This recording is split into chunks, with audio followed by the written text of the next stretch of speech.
Atile ya dololo rikicha kajelte ka Rare rikicha jarre galana kamatau Atile ya kesuma ol darbu kajelte ka Olaf golon kanabba kesuma ndin kangahu Ude bashiran kaba kandire kesadahu Tuetan badamade kesuma ndin kangahu udu abako atau udu abako atau Dubin kunichi tuma odangu yandararu Kormi gateti soba gadamel basinyaru Biblero ron sarmene rabab dori dakabu Tankif jetti danuftus dalonni kube kuni isoda kawe hinkabu ajese to dibata duus gumasan nabu numa basa kumaken gara lafuna menya dinanu tibiteka arreda foka hamna garbu male jetteka hanku batika bantu kubana matikaba Ara harkan abani boden shi nama guba nama halom bafanne nama lammin falmanne eduk daran abdu kuba amatu kuba kum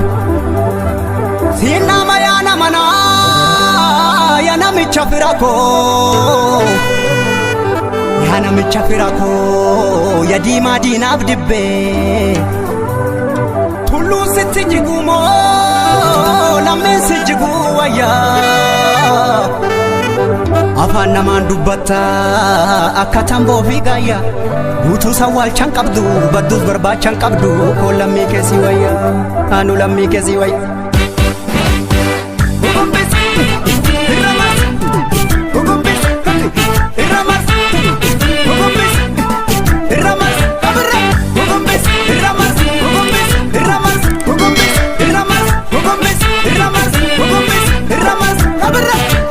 Nallo fajede yo mafe nallo las jede yo mrafe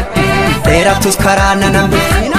Gurrafe garanna rafitu Dina gerra rorriftu Akkami lammeetti challe Suratan kambore kabu Formatu laga bokkisa Lafti yoo bariide mimmisa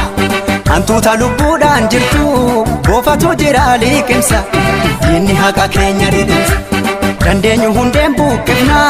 yoo didde ilmootti guddifna diina buqqisuudhuma qabna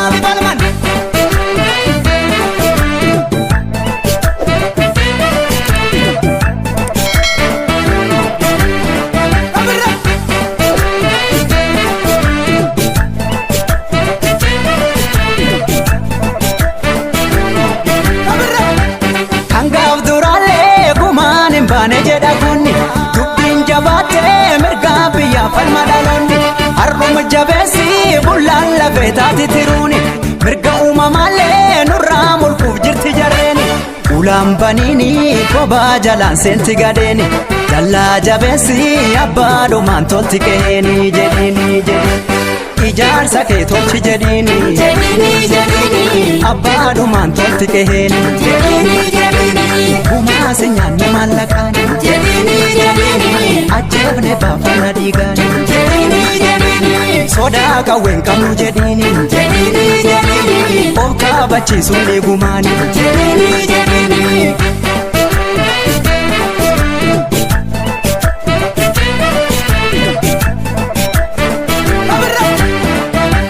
Xinnoon qabdu diinan tuffatini gaayyoon dhiira okkolchiisa Hinaamanin alagaan bineensa bishaan si nyaatu si kobalchiisa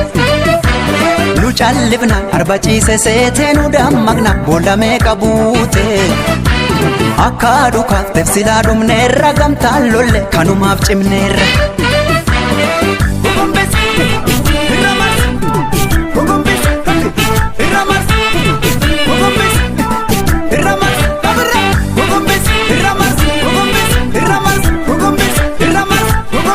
irra